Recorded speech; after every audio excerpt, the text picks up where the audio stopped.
हकदो बलूचिस्तान को तहरीक ने धरना देकर गवादर पोर्ट के मेन गेट और रोड को बंद करके हर किस्म की आमदोरफ्त के लिए मुनक़ता कर दिया।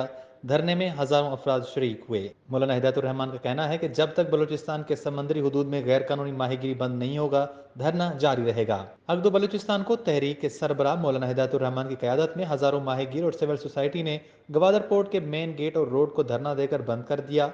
उनका कहना है कि धरना उस वक्त तक जारी रहेगा जब तक बलूचिस्तान के समंदरी हदूद से गुजा माफिया का खात्मा नहीं होगा।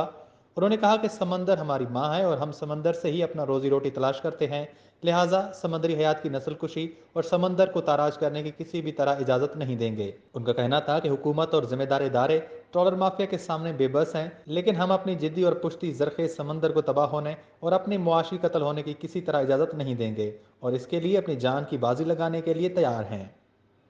वश न्यूज़ गवादर।